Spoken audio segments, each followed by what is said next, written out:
Untuk analisis menggunakan SPSS, jadi yang pertama kita lakukan adalah persiapan datanya terlebih dahulu. Nanti bisa dibuka ini ya, untuk file client 0102 data dan hasil. Nah, ini kita buka dulu.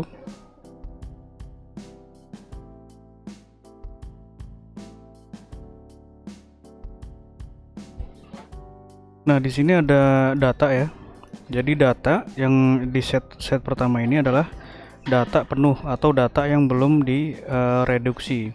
Nah, ini masih ada 74 responden, kemudian ada data reduksi. Nah, data reduksi ini data yang sudah direduksi ya menjadi 42 responden, kemudian ada data edit. Jadi data edit ini adalah data yang sudah diperbaiki. Jadi nanti selama analisis kita gunakan data yang ini ya, data yang sudah diedit ini. Nah, kemudian dari data ini kita buat codingnya, ini ya codingnya. Seperti ini rumusnya, nanti bisa diikuti. Nah, coding ini kriterianya nanti ada di sini. Nah, seperti ini ya untuk kriterianya. Jadi ada umur, jenis kelamin, lama rawat, pekerjaan. Kemudian untuk variabel ini ya kodenya. Nah, seperti ini. Jadi satu itu untuk kepercayaan, satu itu kepercayaannya kurang, kemudian dua itu adalah baik. Sikap yang pertama itu adalah nomor satu ini pemilih, dua itu tidak pemilih, dan seterusnya. Nanti tinggal dilihat saja untuk kodenya seperti ini. Nah, dari data ini kita rubah dulu menjadi total score ya. Nah, seperti ini rumusnya. Jadi kita jumlahkan ini berdasarkan variabelnya ini ya, menggunakan rumus sum. Nanti bisa diikuti rumusnya. Itu dilakukan kepada semua variabel dari x1 sampai dengan y ya, seperti itu ya. Kemudian setelah dibuat total score, ini kita buat kriterianya. Jadi untuk kriteria ini kita kasih kode K ya. Jadi T di sini untuk total score, kemudian K ini adalah untuk kriteria. Nah, untuk kriteria ini rumusnya ya. Jadi rumusnya itu berdasarkan nilai median. Nah, median dari skor ini. Nah, skor ini berapa? Jadi misalkan gini, kalau misalkan di bawah median itu skornya 1, jika di atas maka skornya 2, seperti itu ya.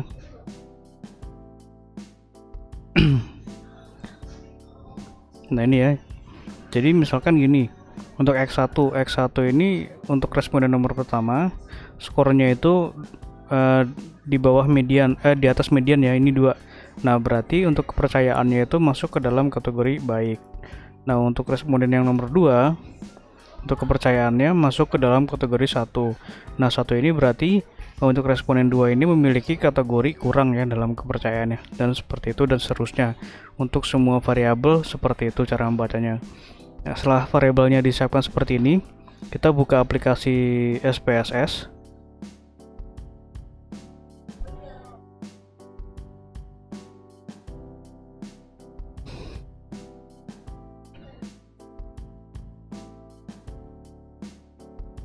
Nah, kita masuk ke ini ya, ke variable view. Kita copy ini sampai ke sini KY. Kita copy, kita masukkan ke SPSS. Nah, berhubung saya di Mac ya, jadi kalau misalkan kita copy paste langsung di sini itu tidak bisa. Jadi triknya seperti ini. Kita masuk ke data view dulu, kita bisa paste dulu di sini. Nah, paste dulu di sini. Nanti baru kita copy ya, copy ulang. Nah, seperti ini. Kita masuk ke variable view, kita copy paste saja di sini.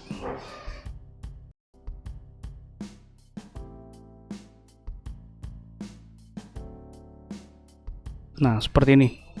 Jadi kalau untuk di Windows itu bisa langsung dari Excel langsung di copy ke sini ya. Nah, ini karena kita tidak gunakan, jadi kita delete saja. Nah, untuk selanjutnya adalah kita masukkan nilai dari ini ya, nilai dari label dari variabelnya. Nah, oke, untuk name copy, kita paste di label sini ya, paste. Nah, ini jadi untuk label nanti ada namanya ya, seperti ini. Jadi kalau yang name ini kan hanya singkatan, jadi label ini adalah kepanjangannya. Kemudian di sini juga kita masukkan nama dari variabelnya ya. Nah, yang kita masukkan itu yang kriteria saja. Jadi untuk yang total score ini tidak usah ditambahkan, ataupun kalau mau ditambahkan juga tidak apa-apa. Nah, seperti ini. Oke. Nah, selanjutnya adalah kita masukkan codingnya. Nah, untuk contoh ini ya, untuk umur, nah value, kita klik value-nya. Karena ini ada 2, kita plus di sini 2. Kalau misalkan untuk SPS versi di luar dari 30 ya, biasanya sudah ada tabelnya di sini, jadi tinggal diisi saja. Karena ini versi 30, jadi kita harus buat terlebih dahulu. Nah, untuk value 1 kita ketik di sini 1, kemudian label kita copy, paste seperti ini ya. Jadi untuk 1 itu adalah kode untuk usia 17 sampai 39 tahun, 2 untuk 40 sampai 65 tahun. Nah, setelah seperti ini lalu kita klik OK. Ya, seperti itu ya. Untuk jenis kelamin sama caranya. Value 1 untuk laki-laki, 2 untuk perempuan. Nah, seperti ini lalu klik OK. Dan begitu seterusnya ya. Nah, untuk variabel penelitian yang X1 sampai dengan Y caranya sama seperti tadi. Oke, kita masuk ke value, ini kita klik. Kita buat dulu karena ada 2 ya. Nah, contoh untuk X1 itu 1 adalah kriteria kurang, 2 itu kriteria baik. Nah, ini sudah dimasukkan semua lalu kita klik OK. Jadi seperti itu ya. Untuk variabel lainnya nanti tinggal repetisi saja. Nah, untuk mempersingkat waktu saya akan bukakan file yang sudah dikodingkan.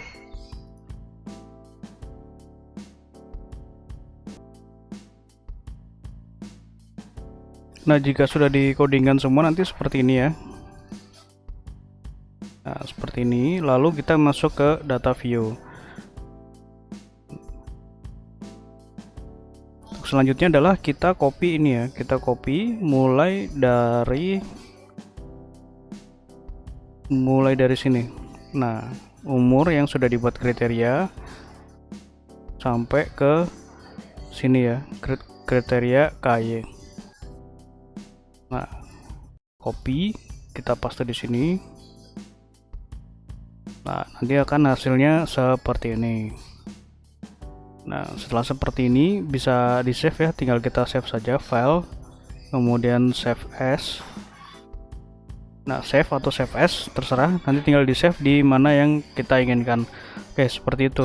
Nah, yang pertama kita lakukan di sini analisisnya adalah pengujian univariate descriptive terlebih dahulu ya.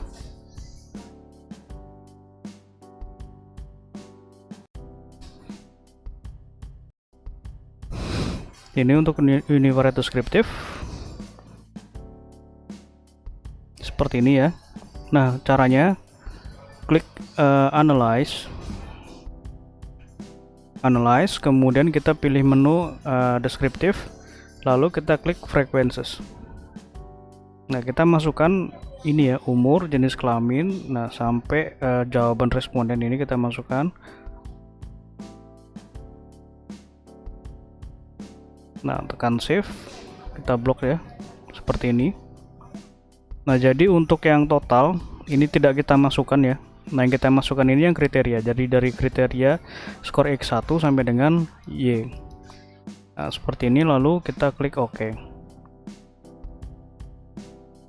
Nah, ini adalah hasil dari analisis univariate descriptive. Ini nanti tinggal kita copy saja seperti ini, copy. Kita paste di Excel supaya lebih mudah kita interpretasikan ya. Nah, seperti ini. Lalu tinggal diinterpretasikan. Nah, ini adalah interpretasi yang sudah saya buat seperti ini ya untuk bentuknya.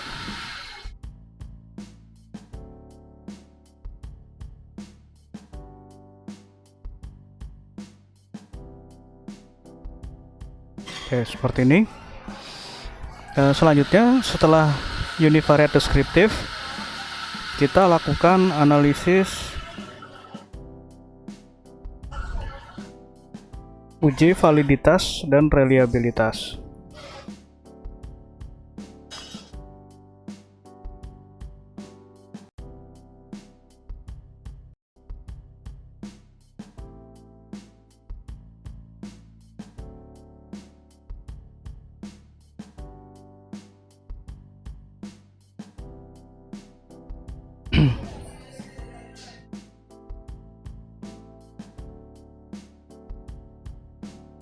Ini untuk caranya seperti ini.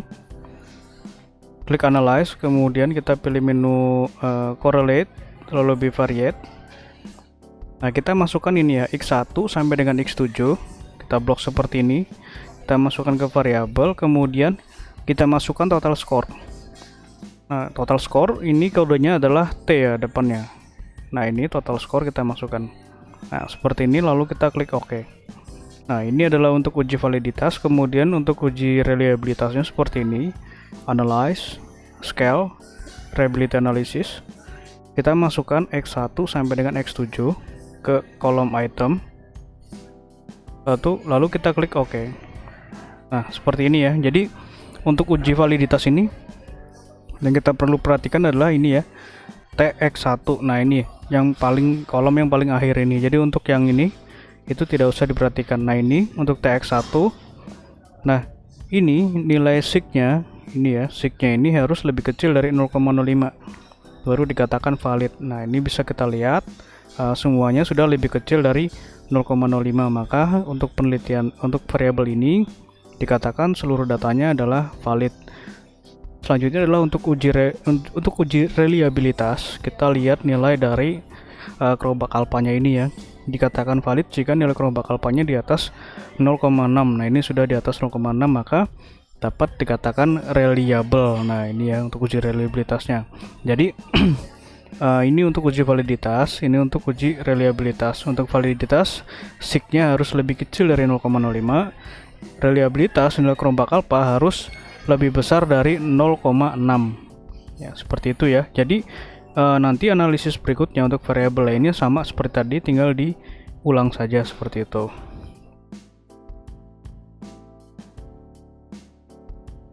Nah, selanjutnya adalah uji chi-square. Caranya seperti ini. Analyze, kemudian kita pilih menu descriptive statistik. Kita pilih menu ini ya, cross tab. Nah, kita masukkan Y, perilaku sisa makanan ke kolom, kemudian kepercayaan sampai dengan makanan dari luar kita masukkan ke target list. Klik statistik, kita centang chi-square, lalu continue, lalu OK. Nah, seperti ini ya. Jadi di sini ada beberapa hasil. Nah, hasil tabel ini adalah cross tab, tabulasi silang yang ini ya. Nah, ini tabulasi silangnya. Kemudian untuk melihat signifikasi dari uji chi-square, kita lihat di sini percent chi-square. Kita lihat untuk asymptotic significance to set. Nah, ini ya nilainya. Nah, dikatakan signifikan jika nilainya itu lebih kecil dari 0,05. Nah, untuk variabel X1, kepercayaan terhadap perilaku sisa makanan, nilainya adalah 0,28. 0,028 ya. 0,028 ini lebih kecil dari 0,05, maka untuk kepercayaan itu memiliki pengaruh yang signifikan terhadap perilaku sisa makanan. Nah, pengaruhnya bagaimana? Kita lihat di sini untuk tabel tabulasi silangnya ya. Jadi ini bacanya seperti ini, lurus saja. Nah, seperti ini ya. Jadi untuk responden dengan kepercayaan kurang yang memiliki perilaku sisa makanan tidak baik itu ada 12 orang, sementara yang baik ada 9 orang. Nah, responden dengan perilaku sisa makanan baik ya, yang memiliki kepercayaan kurang ada 5 orang. Nah, yang kepercayaannya baik dan perilakunya baik ada 16 orang. Jadi di sini dapat diketahui ya, jika semakin baik kepercayaan, maka perilaku sisa makanan juga akan semakin baik. Seperti itu. maka hipotesisnya dapat diterima. Begitu ya. Dan untuk seterusnya pengujiannya sama seperti tadi caranya. Melihatnya ya. Nah, ini kita lihat nilai signya 0,001. Nah, ini signifikan. Begitu dan seterusnya. Untuk pengujian regresi logistik, caranya seperti ini. Klik analyze, kemudian kita pilih menu regresi. Ini regression. Pilih binary logistik. Kita masukkan Y, perilaku sistem makanan ke dependent. Kemudian X1 sampai X6 kita blok seperti ini, kita masukkan ke covariate ini ya. Nah, seperti ini, kemudian pilih option. Kita centang ini CL dan ini ya, Hosmer times how goddess of fit. Continue, lalu klik OK. Nah, seperti ini untuk hasilnya. Jadi untuk Hosmer ini menunjukkan bahwa model ini dapat memenuhi kriteria GOF atau tidak, atau modelnya itu dapat digunakan untuk pengujian hipotesis atau tidak. Nah, dilihat dari nilai signya ya. Jadi nilai signya itu harus lebih besar dari 0,05 maka baru dikatakan fit. Nah, ini nilainya sudah lebih besar dari 0,05 maka untuk model penelitian ini sudah memenuhi kriteria GOF sehingga dapat digunakan untuk pengujian hipotesis. Nah, selanjutnya adalah melihat nilai dari pengaruh X1 sampai dengan X6 terhadap Y ya, menggunakan uji ini Cox and Snell R-square dan Nagelkerke square. Nah, kita gunakan nilai yang ini, Nagelkerke R-square. Kita lihat nilainya dari sini ya, 0,645 atau adalah 64,5%. Di sini artinya adalah pengaruh variabel X1 sampai dengan X6 itu sebesar 64,5%, sedangkan sisanya dipengaruhi oleh variabel lain di luar dari model penelitian ini. Seperti itu. Nah, yang terakhir adalah pengujian hipotesis ini ya, di tabel variabel in the equation. Yang kita lihat di sini nilai B, nilai sig dan EXPB. Nah, nilai B ini menunjukkan pengaruhnya itu positif atau negatif. Sig menunjukkan pengaruhnya itu signifikan atau tidak. Expected B atau EXPB ini menunjukkan variabel mana yang memiliki pengaruh paling besar. Nah, kita lihat di sini ya, contoh untuk X1 kepercayaan. Nah, X1 ini nilai B-nya adalah 1,669. Artinya kepercayaan ini memiliki pengaruh positif ya, pengaruh positif terhadap variabel sisa makanan Y. Nah, kita lihat pengaruhnya itu signifikan atau tidak, dilihat dari signya ya. Nah, signya itu adalah 0,106, lebih besar dari 0,05. Maka kepercayaan ini memiliki pengaruh positif tidak signifikan terhadap variabel Y. Seperti itu. Nah, kalau misalkan ini tidak signifikan, itu EXPB ini dapat diabaikan ya nilainya. Nah, contoh ini sikap.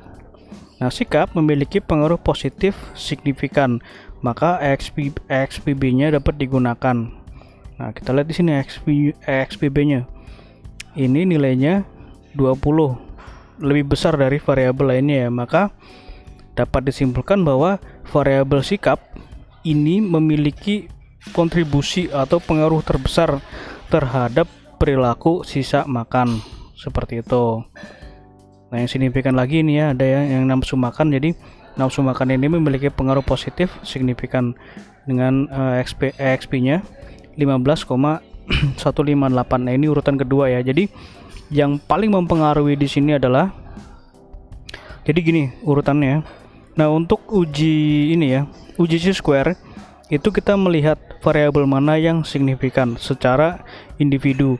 Nah, untuk ini, untuk yang regresi logistik kita melihat secara keseluruhan atau secara model.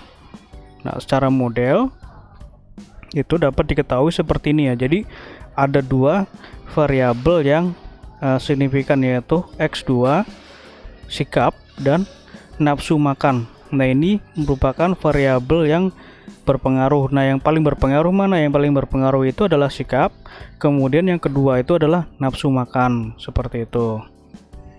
Oke, sekian ya untuk analisisnya. Jika ada yang kurang jelas nanti bisa ditanyakan. Terima kasih.